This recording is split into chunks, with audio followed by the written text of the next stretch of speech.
एक बार गौतम बुद्ध से उनके एक शिष्य ने पूछा, गुरुजी, कृपया हमें बताएं कि कर्म क्या है।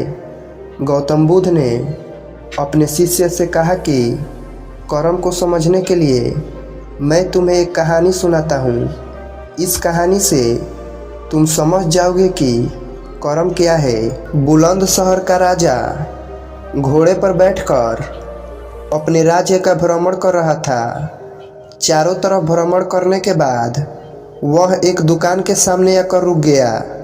रुकने के बाद राजा ने मंत्री से कहा कि मंत्री जी, मालूम नहीं क्यों, लेकिन लगता है कि इस दुकानदार के लिए कल ही फांसी की सज़ा सुना दूं, इसे मृत्यु दंड दे दूं। मंत्री राजा से इसका कारण पूछ पाते, इससे पहले राजा आगे बढ़ गए।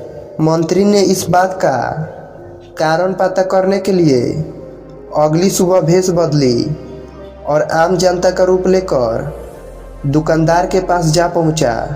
दुकानदार चंदन की लकड़ी बेचने का काम किया करता था।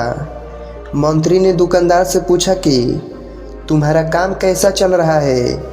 तब दुकानदार ने बताया कि मेरा बहुत बुरा हाल है। लोग मेरे दुकान पर आते हैं, चंदन को सूंघकर उसकी प्रशंसा करते हैं, लेकिन खरीदता कोई नहीं है। मैं सिर्फ इस इंतजार में बैठा हूँ कि कब हमारे राज्य के राजा की मृत्यु हो और उनके अंत्येष्टि में मुझसे बहुत सारे चंदन की लकड़ी खरीदी जाएगी और शायद वहाँ से मेरे व्यापार में बढ़ोतरी होनी शुरू हो जाए।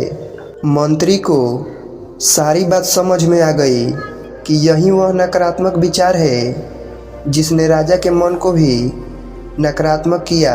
वह मंत्री बहुत ही बुद्धिमान था। उसने दुकानदार से कहा कि मैं आपसे थोड़ी चंदन की लकड़ियाँ खरीदना चाहता हूँ। यह सुनकर दुकानदार भी खुश हुआ और उसने सोचा कि चलो कुछ तो बिका।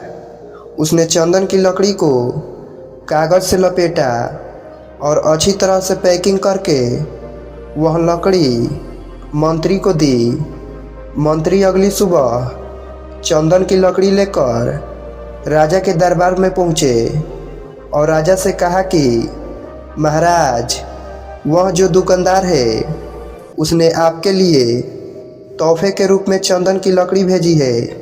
यह सुनते ही राजा बहुत खुश हुए और मन ही मन सोचने लगे कि मैं बेकार में उस दुकानदार के बारे में गलत बातें सोचा करता था। राजा चंदन की लकड़ी को हाथ में लिया। उसमें से बहुत ही अच्छी सुगंध आ रही थी।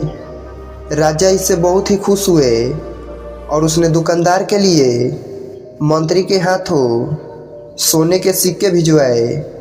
उसी आम जनता का रूप लेकर मंत्री अगले दिन सोने के सिक्के के साथ दुकानदार के पास पहुंचा।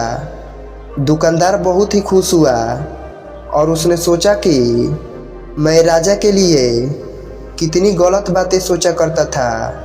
राजा तो बड़े ही दयालु हैं। ये कहानी जब ख़त्म हुई तब गौतम बुद्ध ने अपने शिष्यों से पूछा कि अब आप बताएं कि कर्म क्या है। शिष्यों ने उत्तर देते हुए कहा कि शब्द ही हमारे कर्म है। हम जो काम कर रहे हैं वही हमारे कर्म है। जो हमारी भावनाएं हैं वही हमारे कर्म है। गौतम बुद्ध ने सभी शिष्यों के जवाब सुनने के बाद कहा, आपके विचार ही आपके कर्म है। अगर आपने अपने विचारों पर नियंत्रण करना सीख लिया तब आप महान बन जाते हैं। जब आप अच्छा सोचते हैं तब आपके साथ अच्छा होता भी है। आपके विचार ही आपको अच्छा या बुरा बनाते हैं।